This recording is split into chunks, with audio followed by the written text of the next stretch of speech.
Silent silent சத்தம் வந்தா எங்க அடி பண்ணிரு. அதாவது சரிதான், இரண்டு கிரகத்திற்குள்ளே யுத்தம் என்பது ஏற்பட்டது சொன்னேன். ஏற்பட்டது எதனால் ஏற்பட்டது, ஏன் ஏற்பட்டது? அதெல்லாம் தெரிஞ்சா நான் ஏன் 16 பேருக்கு பாட்டு வாங்கி வரப்பட்டு கிடக்குறேன். ஓ, சமா கட்டினா சும்மா கிடையாது. முதல்ல அடிச்சு பாருங்க.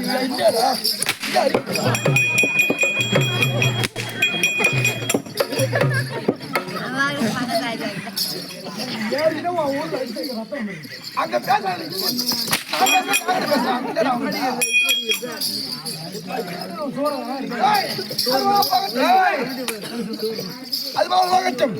இரண்டு கருத்துக்களை சொன்னேன். ஏன் வந்தது, எதனால் வந்தது தெரியுமா? எப்பா யுகம் என்பது 4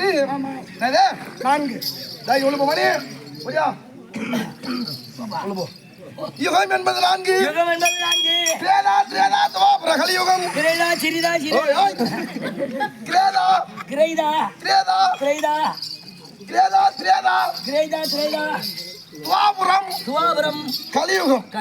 யுகம் என்பது 4. இந்த யுகம் இருக்கிறது. இரண்டாவது யுகத்திலே ராமகாவியம். இந்த ராமகாவியம் ஏன் ஏற்பட்டது, எதனால் ஏற்பட்டது? அதாவது ராமகாவியம் முடிந்த பிறகு மகாபாரதம் இருக்கிறது. மகாபாரதம் எதனால் ஏற்பட்டது? அடங்க மாட்டானுவா. மகாபாரதத்தையும் ராமாயணத்தையும் ஒரே ஒரு வரியில் முடிக்க முடியுமா? அவனெல்லாம் வீட்டுல அடங்கினா ஊருக்கு அடங்குவான். அவனுக்கு என்ன அரிசி வாங்க போறானா, பருப்பு வாங்க போறானா, உப்பு புளி வாங்க போறானா, சரி இல்ல டீ வாங்க போறானா, பால் வாங்க போறானா, வீட்டுல ஏதோ கடன் அடிக்க போறானா, ஆயா அப்ப போட்டு வச்சா திம்பான், இருக்கு விட்டா போயிடுவான். அதாவது இந்த 4 யுகத்திலே அதாவது தலை சிறந்த காவியம் ராமாயணம் மகாபாரதம். ஆமா, ராமாயணமும் மகாபாரதம் தலை சிறந்த காவியம். இந்த 2 காவியத்தையும் ஒரே ஒரு வரியில் முடிக்க முடியுமா? முடியாது. ஏன் முடியாது? முடியாதுங்க. ஏன்டா முடியாது? முடியாதுங்க. என்னால் முடியும். எப்படி? ராமாயணத்தையும் மகாபாரத்தையும் ஒரே ஒரு வரியில் என்னால் முடிக்க முடியும். எப்படி? ராமாயணம் எதனால் ஏற்பட்டது? எப்படி? ஒரு பெண்ணின் மீது ஆசைப்பட்டான் ராவணன், அதனால ராமாயணம் ஏற்பட்டது. மாற்றான் மனைவி. ஆமா, மாற்றான் மனைவி மீது ஆசைப்பட்டான். ஆமா, மாற்றான் மனைவி மீது ஆசைப்படாமல் இருந்தால் ராமகாவியம் பிறக்க போவது கிடையாது. இல்லையா? அது மட்டுமல்லாமல் மகாபாரதம் சொன்னனே, மகாபாரதம் ஏன் ஏற்பட்டது? ஒரு மண், இந்த மண்ணினால். ஆமா, இந்த மண் மீது ஆசைப்படாமல் இருந்திருந்தால் இந்த மகாபாரத காவியம் ஏற்பட்டிருக்காது. கிடையாது. அப்பேற்பட்ட தலை சிறந்த காவியம் இருக்கிறதே ராமாயணம். அந்த ராமாயணத்திலே அதாவது சீதையை சிறை வைத்து விட்டான் ராவணன். இல்லையா? அந்த சிறை வைத்த உடனே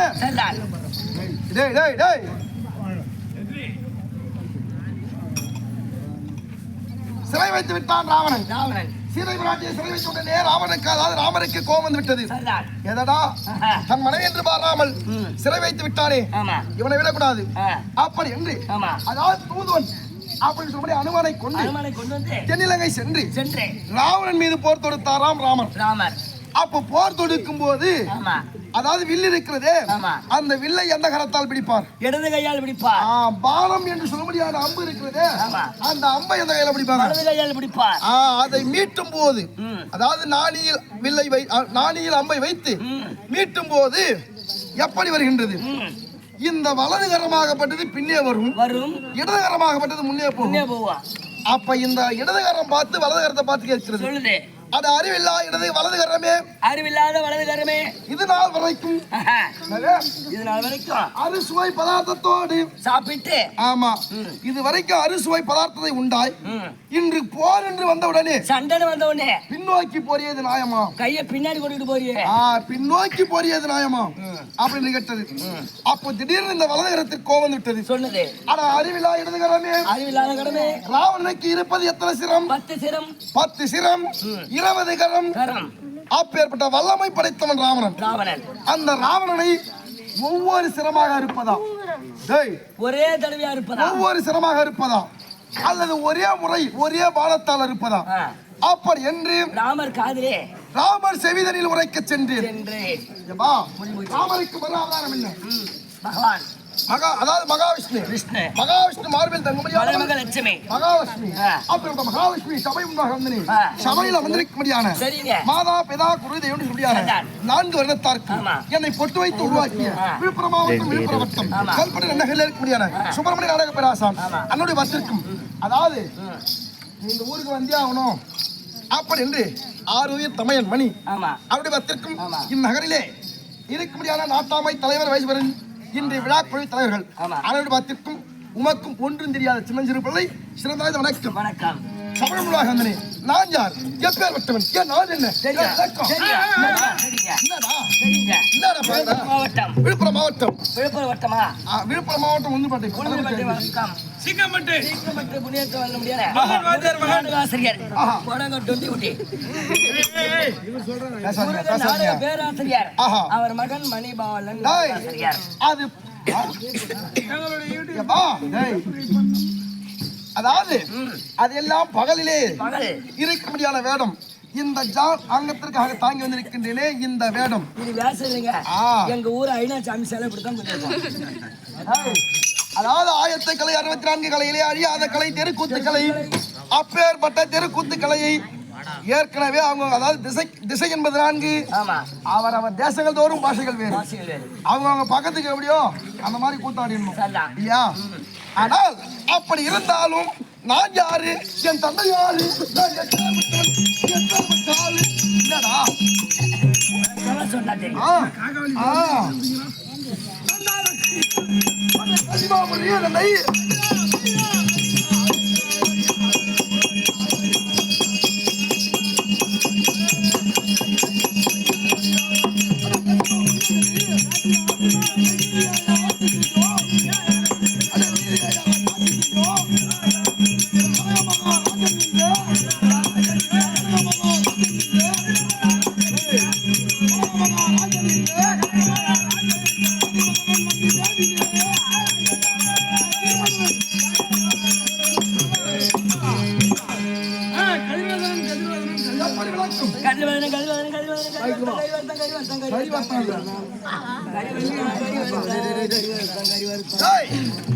எப்படி விளக்கம்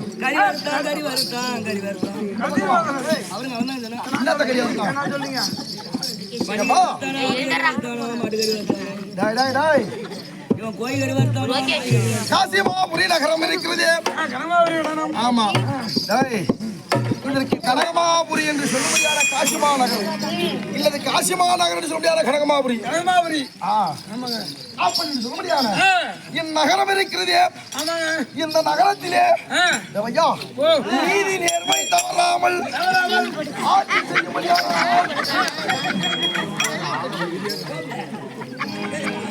ஆட்சி செய்யும்படியானால்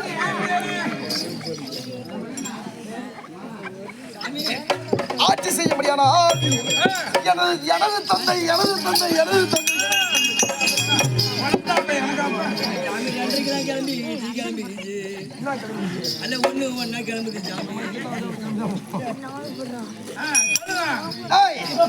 அப்படி இருந்தாலும் கனகமாபுரி தன்னையாளமடியான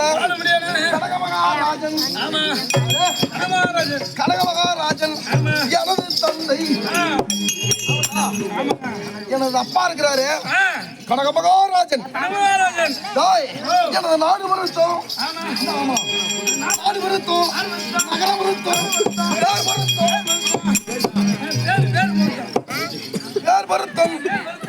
என் தாய் இருக்கின்றாரு கனகமகாராஜன் கனகவல்லி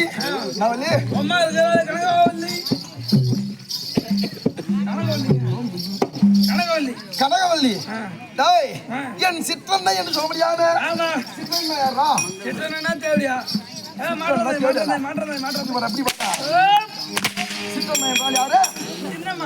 சிற்றன்னை என்று சொல்ல முடியாது.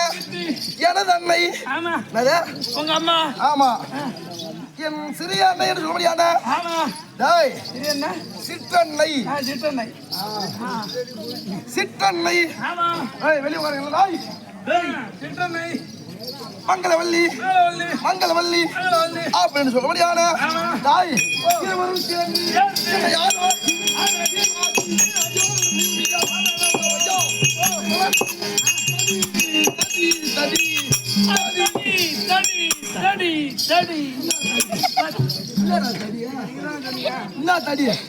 ததி பருவம். ததி பருவம் என்ன? அதாவது பருவம் என்பது 7.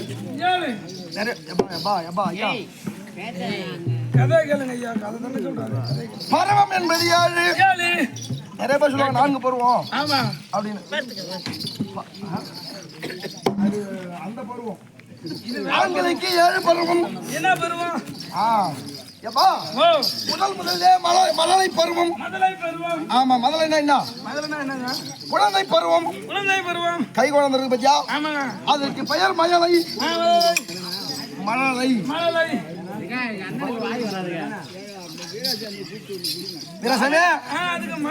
வீரசாமி வெளியே வா.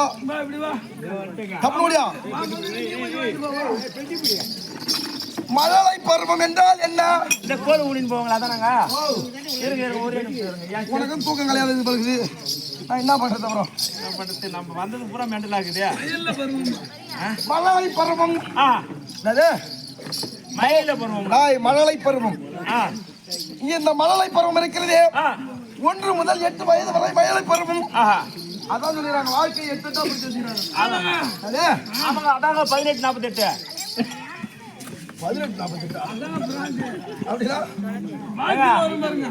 எனக்கு வருது. அதான் தெரியும். 260 ரூபா 300 ரூபாக்குள்ளதாங்க வரும். 275 ரூபாய். 275 ரூபாய். நான் சொல்லும்படியான பருவம் இப்ப சொன்னலையா? ஆமா, 7 பருவம்.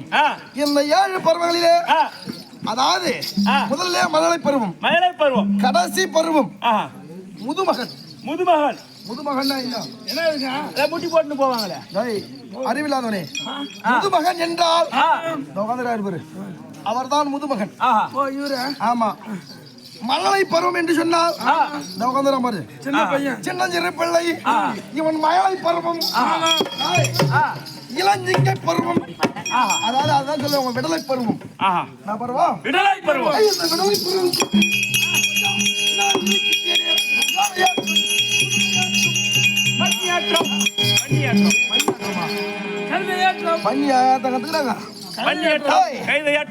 ஆயர்கலை 64. இந்த பாட்டிக்கலை 24. ஆயர்கலை 24.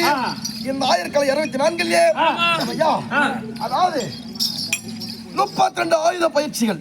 32 ஆயுத பயிற்சிகள். இந்த ஆயுத பயிற்சிகளையும் கற்றோம். ஒரே ஒரு இருக்குமோ இல்ல போயிடுமோ? ஆடி 18க்கு போயிடும். அப்படிலாம் இருந்தாலும் இன்றைய தினத்தில் என் தாய் தந்தையை பார்க்க வேண்டும். அதற்கு முன்பாக சபையை வணங்கி